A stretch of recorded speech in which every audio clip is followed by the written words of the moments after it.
Welcome to Pharma Insights Unplugged, a platform where we engage with thought leaders shaping the future of healthcare, medical affairs, and clinical research. I'm your host, Dr. Amit Dang, and through this series, we aim to explore the evolving landscape of pharmaceuticals, digital health, and evidence based decision making, bringing valuable insights to professionals across the industry.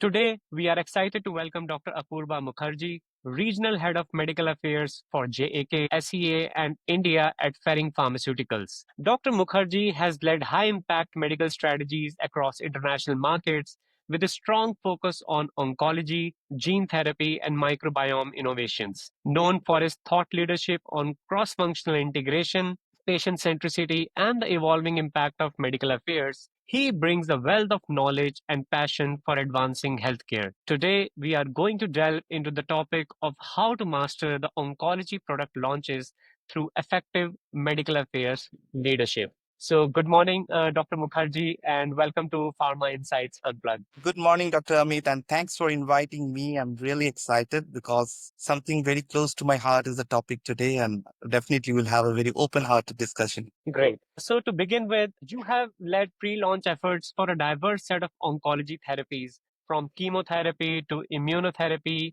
and ADCs to gene therapy. So, how have launch strategies evolved across these modalities from your medical affairs perspective?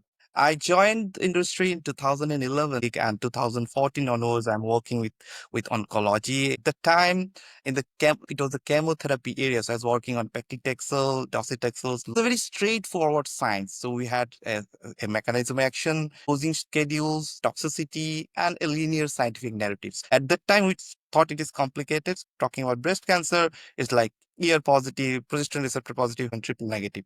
Then 2016 came the immunotherapy area, and suddenly the mechanism of action started changing. There's some new concepts. We started talking about checkpoint inhibitors, our Right. immune system trying to work against the cancers. Then the whole pre-launch narrative changed. There's deeper scientific dialogues in congresses, in advisory board meetings. It's just not about awareness. It came to the era of understanding. So then came the ADC. I happened to work with an ADC, first in class ADC launch in urothelial cancer.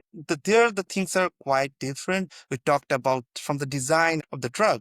We talked about payloads. We talked about how it can offset the targets. Then new sets of safety profiles came in. And again, the communications moved from a very mechanism action driven, safety driven conversations. Now I can talk a little bit about gene therapies today. It's totally re-education. So this newer concept, gene editing, handling of genes, there are a lot of regulatory nuances I'm getting aware of. There's long-term follow-up data and people are concerned about how it's getting integrated into a genome. So medical education comes in there, but it's re-educations, long-term follow-ups. It's even up to 15 years. Some of the countries are demanding. So depth and complexity of scientific engagement has increased. Second thing is evidence generation. So in the era I talk about of chemotherapies, we are just talking about post-launch real-world evidences. Now plan quite ahead the pre-launches, the treatment patterns, and the HEO studies, how they're helping it, natural history studies. We're talking about early access expanded programs and utilizing them for peer-to-peer education. And we are talking about the QOL, how it actually adds value to your patients, the healthcare system, everything. We have to strengthen the scientific narrative to a lot of extent. The third thing that came in is stakeholder mapping. So, especially for oncology products, we're just talking about oncologists. Today, with a lot of companion diagnostics coming in, we map oncologists, we map the multidisciplinary team, we talk about with the pathologists, gene counselors, we talk with specialized pharmacists. So the stakeholders have changed. Risk management has changed because with the new modalities, there are risks share which the KOLs have never heard of. So when we managed immunotherapy, there came the cytokine release syndrome. Now with ADCs, we have a particular form of ILDs, interstitial lung disease, their skin toxicity. So things have changed. In addition, though we always talk about cross function, now the cross functional integration is much more needed. You need to align with your regulatory team. You need to align your market access team. your HR team, and definitely your commercial team to take your narrative. So I believe a lot of things have changed over the last 10 decades, from that of chemotherapy over to immunotherapy, ADCs, gene therapy. They're not just working on scientific communication, it's an orchestration of the science that medical affairs True. has to do today. Rather, as you have explained, it seems that anyway there were so many stakeholders which the medical affairs Yeah, need to coordinate with. Now the number of stakeholders have increased, both internal as well as external. Looks like. right. Yeah, and then the role of many people comes in, right? So we need expertise in everything. So, Dr. Apurva, what are some of the biggest medical affairs challenges when preparing for a launch of a first-in-class therapy in oncology, particularly in a crowded or a fast-evolving space? Yes, so as we are getting very specialized day to day, and I think launching a first in class definitely is an amazing opportunity. But for medical affairs, who has to navigate some pretty intense terrain, especially in the crowded area, as you mentioned. So we need to be careful while we are talking about education. It should be education without overwhelming the people. So how to build a clear, compelling scientific narrative? I think that's number one. Second thing is, I think, navigating on the standard of care. So I'll give you an example. So I was handling one drug, as I said, an ADC. When you designed the phase two, phase three, the standard of care was chemotherapy. And by the time we applied for approval and the results came in, the standard of care changed. So it was like Right. induction of chemotherapy followed by maintenance of immunotherapy. So now that's a complex change. So we need to be having a good competitive intelligence beforehand. We actually changed the protocol in between, so Got that it. we can take care of this or future challenges. The other thing, I think, the challenge is lack of long-term data. So the more newer therapies comes in, we do not have long-term data. So which means we need to partner early with the real-world development. We need to equip our medical science license that what you know and what you don't know. And they have to deliver that with confidence. They have to deliver that with integrity. Then comes the bio biosimilar diagnostic complexities. Now we have a companion diagnostics or mini targeted drugs, right? And the education of the tests, the interpretations, everything needs to be taken care. And you need to also align with your commercial team, market access team. So before the drug is launched, your companion diagnostics available, accessible to people. So that's why you have that test availability earlier. So you need to work with your commercial team, the market access, as well as the regulatory team. Differentiating in this crowded space. Even if you're first in class, your best in class might not be very behind. So how will you differentiate? What you need to focus on? Sometimes you can focus on your durability. Sometimes you can focus on the quality of life. And then there'll be subgroups, right? Some hard to treat subgroups where you can be better than the next coming drug. That continuously I need to think have to involve with medical insights. So there comes the role of your field medical, that they need to collect the medical insight, keep it back, and you understand what is the perception gap, and you address that. So you have to do it. The other part is again access, equity, logistics. So I was talking and launching a drug in Australia, and Australia healthcare system is totally different. So sometimes you have to actually prepare the drug somewhere and deliver it somewhere. So you have to know beforehand that how the cold chain works, how the Got it. reimbursement system works, how the waiting list of the patients. So these insights has to come from your field medical beforehand before you actually go there. Again, if you have some ambiguity, your internal alignment is so important. And their medical affairs has to be your scientific North Star. They need to guide the cross functions, what scientifically should be the right way to. So basically, the involvement of the medical affairs is a lot before as it was Before used the to be launch. anticipated before. Great. Dr. Apurva, how do you shape the scientific narrative for different audiences, especially when the mechanism of action are novel or complex? I think that's a very regular thing that we are facing now. It's important that we have anchored a purpose for all our stakeholders. Here also, when you are launching something with a new scientific narrative, you need to anchor that purpose. So for a clinician, it might be the survival. So you show survival benefit. For a payer, it is the hospital burden. So how much hospital burden is decreased, the costs are decreased. For a patient, it might be totally different, because sometimes you can talk about immunotherapy, that it works with your immune system and not just your cancer, and that's how it is valuable to you. So you have to understand what is the purpose for each stakeholder. Now coming to your calibration of scientific depth by the audience. So once you are in the field, and you might have seen that the academic KOLs, they have a very deeper understanding. They get into the details of a mechanism action, how it happens. But for a community HCP, he's just thinking about what is the practical application. This is where I see where I fit my therapy. If there is a side effect, what I need to do. So you have to be very much curtain to that. Then nurses are gaining a lot of tractions with the new therapies. And they're interested in your administration, the adverse events management, and now the payers. We talk about the comparative efficacy, we talk about the BI and budget impact models, the cost effectiveness, the value propositions, and we need to prepare way ahead of your launch. And for your internal stakeholders, you need to be very aligned where is the strategy is going. And one of the things that we need to do is modularize your scientific narrative. You talk about your unmet need, you talk about your novel mechanism action, you talk about your clinical evidence, you talk about your safety, you talk about your differentiation and the real world relevance. So everything is very important when you talk about this. You touched upon the education part because the therapy itself has become so complicated. All I right. mean, one really needs to educate not just the KOLs, but the field force as well. So, in your past launches, how did medical affairs contribute to educating the field on companion diagnostics or biomarker strategies, especially where testing played a key role in the patient identification? We had the opportunity to work with two launches where there was a diagnostics. One, it was straightforward because we had similar drugs already available. A big company already shared the knowledge. But the other one where we were doing it, it started with a lot of medical education and awareness. There was a testing landscape mapping. When you launch a diagnostic test, you have to go to the doctor, what they're interested in, what is the turnaround time. If it takes 3 months, by the time some of the cancers will progress, you have to understand the payer's perspective on those testing.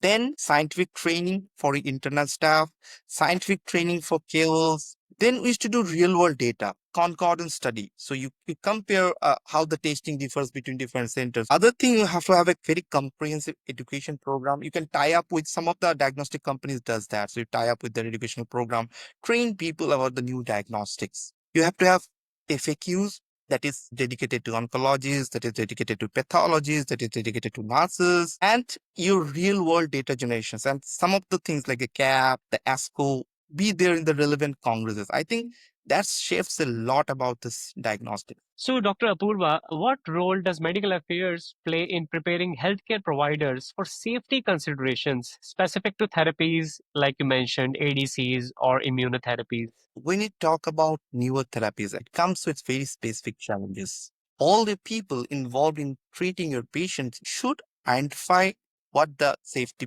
challenges are. If something happens, how to handle them. So start with translating the mechanisms into the anticipated safety. We start with educating the early adopters about why it's happening. Second thing is educating your field medical people, right? Because they will face those questions because these doctors go to congresses, hear a lot in the social media these days about side effects. If there's something, if your MSL is not maybe trained enough to handle those questions, that will not help them. So we used to actually talk about all the side effects. I say that you have to be very upfront with what is the information is available with your integrity. Do not just hide your side effects because if it comes later, it's more problem for the brand because if you know it, you handle it. You have to have that train the trainer, preparing both the physicians and the nurses, right? Another thing is establishing a feedback loop because if you hear something, get it back. That this is a new side effect it's because you get exposure in early access programs before the launch. If something is hard, let's do it. And partner with a multidisciplinary team. So if you have a skin problem, you talk with the dermatologist, you Right. understand and educate people. I think that really helps when you are talking about safety as such. Dr. Apurva, how has your stakeholder engagement strategy evolved with the rise of personalized medicine or smaller prescriber segments? I think we are already in the era of personalized medicine. The other thing that is coming in is the rise of social media because a lot of people talk in social media. Then you have companion diagnostics. So it's an era of deep hyper segmentations. Now there are people who just treat your GI cancers. There is not like a medical oncologist treat it. So you have to be very micro in your segmentations. So even in GU cancer, somebody works on prostate, somebody works on bladder, somebody works in early stage of bladder cancer, somebody works in late stage of bladder cancer. So it's so micro these days. I think the other thing is when you talk about personalized medicine, the role of pathologist comes in. You might have to run a lot of molecular tumor boards, diagnostics, and as I said, you have to tailor your scientific content by the expertise level. So it was a pathologist, what is they expecting. We used to do bigger advisory boards earlier, right? 10, 12, 15 people. It's an era where it makes me small. Where Right. 4 to 5 people sit together and have a very close, smaller discussion. We started working on asynchronous platforms that we can talk with different people at different times and get their insights. And you have to be agile in terms of your insight collection, again, closing the loop, and all these things we take care in personalized medicine. So now going on to the next question, which types of medical affairs led studies such as RWE or registries or early access programs have made the biggest impact in your launch experience so far? If you have to do a real world data nowadays, you already have a very customized phase 3 trial. But all these trials do not represent all the population. So sometimes it's underrepresented. I think those are the time we plan that once the drug is launched, we also do in real world data. We take care of the underrepresented population. We take care of safety. And other thing that has come that with the availability of multiple drugs, doctors are even not sure what is the right sequencing. So even the real world is a good opportunity of sequencing and seeing what is the best way to help it. And another thing is testing to treatment. The real world actually gives a lot of data. When you are treating with a rare cancer or any other rare disease, registry helps. So it's a small target population, you can Right. catch up with registries. We always think that early access program is a part and parcel of oncology launches. So if there's an urgent situation where you do not have treatment options, I think we think of an early access or a named patient program. And then sometimes we do observational studies. We talk about the HUO studies, treatment pattern studies. So these are the medical studies we think of depending on the situation we are in. And evidence generation is a big thing now. We have an Yeah. integrated evidence generation plan. Even cross functions give you inputs on how what you need to do. So no one size fits all, Right. So it's depending no upon the answer scenario. scenario.